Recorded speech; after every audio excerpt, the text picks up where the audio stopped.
étudiants, c'est Newton. Bienvenue dans ce dernier exercice du sujet 2022 du brevet. Un exercice de maths comme on les aime, où on va parler de robinet qui fuit, calcul de gouttes, conversion, plein de calculs, et encore 20 points dans la poche. Alors, je vous invite à télécharger le sujet dans le descriptif de la vidéo. Vous essayez de le faire, et bien sûr, on se retrouve tout de suite pour la correction. C'est parti!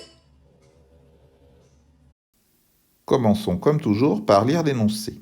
Dans une habitation, la consommation d'eau peut être anormalement élevée lorsqu'il y a une fuite d'eau. On considère la situation suivante. Une salle de bain est équipée d'une vasque de forme cylindrique comme l'illustre l'image ci-dessous. Le robinet fuit à raison d'une goutte par seconde. En moyenne, 20 gouttes d'eau correspondent à 1 millilitre. On a les caractéristiques de la vasque. Quelques petits rappels, ça fait beaucoup d'informations, mais on va prendre l'exercice question par question et donc les informations vont petit à petit nous aider à résoudre le problème. Question 1. En raison de la fuite, montrez qu'il tombe 86 400 gouttes dans la vasque en une journée complète. On sait qu'il tombe une goutte par seconde, c'est écrit dans l'énoncé, donc il faut calculer le nombre de secondes qu'il y a dans une journée.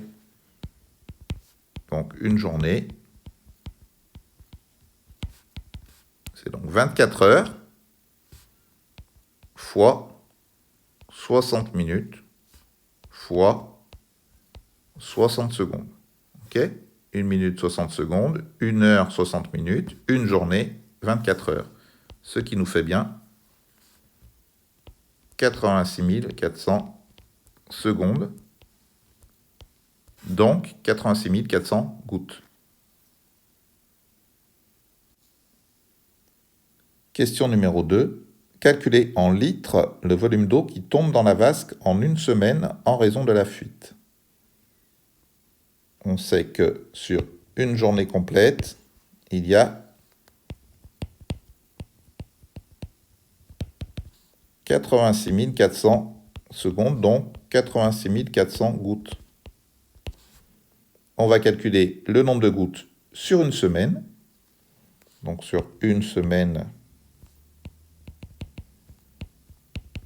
ça fait 7 jours, soit 86 400 gouttes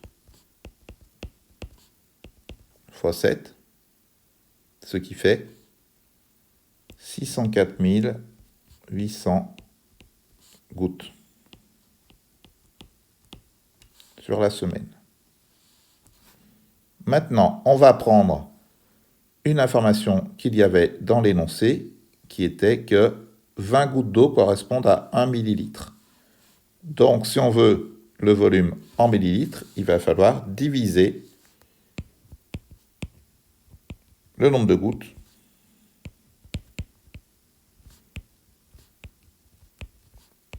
par 20. Donc, ça nous fait 604 800 gouttes divisé par 20 égale 30 240 millilitres. Enfin, il faut, pour répondre à la question, calculer ce volume en litres. Donc, on sait que 1 litre, c'est 1000 millilitres. Donc, 30 240 millilitres. Ça fait donc 30,24 litres. On a trouvé la réponse à la question.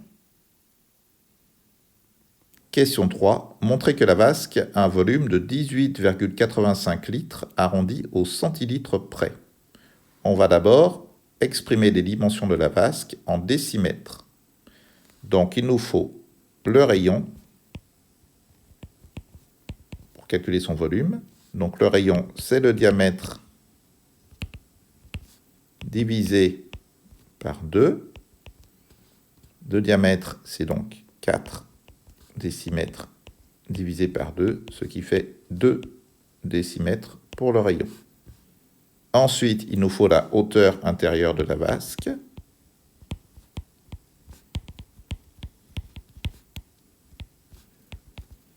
qui est donc de 1,5 décimètre. C'est important que tout soit bien exprimé dans la même unité.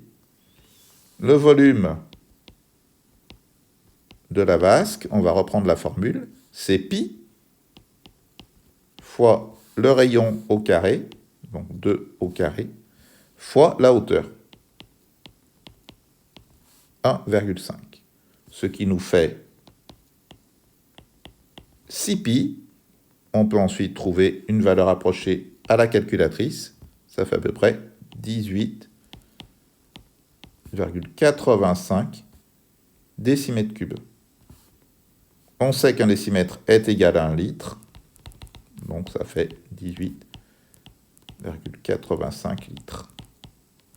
Attention à bien respecter la règle d'arrondi au centilitre. Donc on prend bien 2 chiffres après la virgule.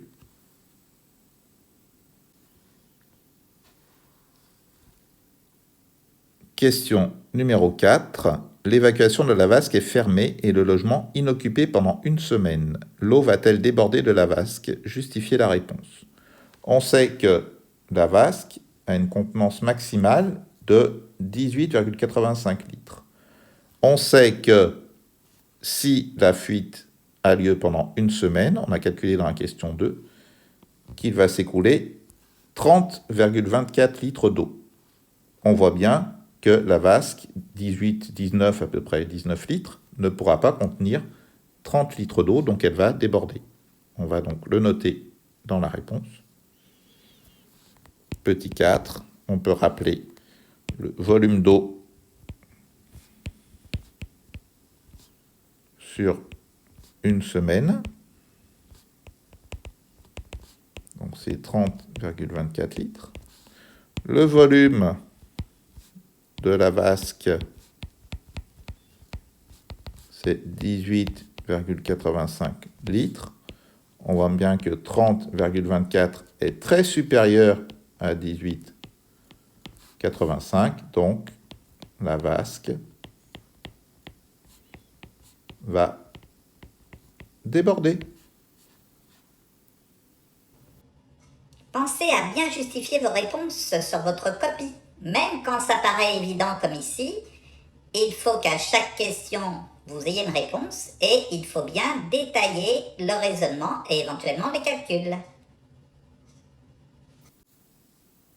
Pour terminer cet exercice un petit peu touffu, question numéro 5. À la fin du 19e siècle, la consommation domestique d'eau par habitant en France était d'environ 17 litres par jour. Elle a fortement augmenté avec la généralisation de la distribution d'eau par le robinet dans les domiciles. Elle est passée à 165 litres par jour et par habitant en 2004. En 2018, la consommation des Français baisse légèrement pour atteindre 148 litres d'eau par jour et par habitant. On voit qu'il y a beaucoup de valeurs chiffrées. Faites attention, quelquefois, elles ne serviront pas toutes. Calculez le pourcentage de diminution de la consommation quotidienne d'eau par habitant entre 2004 et 2018. Donc on voit par exemple que les 17 litres par jour, on les oublie. Donc en 2004, 165 litres, en 2018, 148 litres. On va calculer déjà la différence. En 2004, consommation 165 litres. En 2018, consommation 148 litres. Donc la différence de consommation entre 2004 et 2018, combien ça a baissé? On peut calculer ça, on peut l'appeler avec la lettre grecque delta. Les différences, souvent, on les note avec cette lettre grecque. Donc ça nous fait 165 moins 148. La baisse est de 17 litres. Enfin, pour calculer le pourcentage de baisse, on va rapporter ces 17 litres à la consommation de 2004. Soit P, le pourcentage de baisse de la consommation,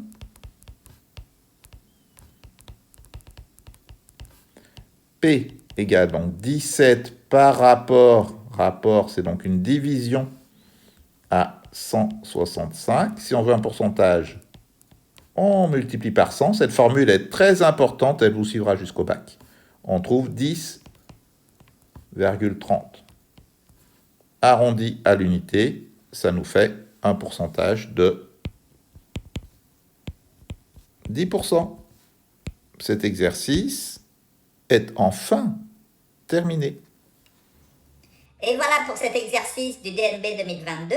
Chaque année, il y a plusieurs sujets pour le brevet. Donc on se retrouve très prochainement pour corriger d'autres sujets, d'autres zones géographiques.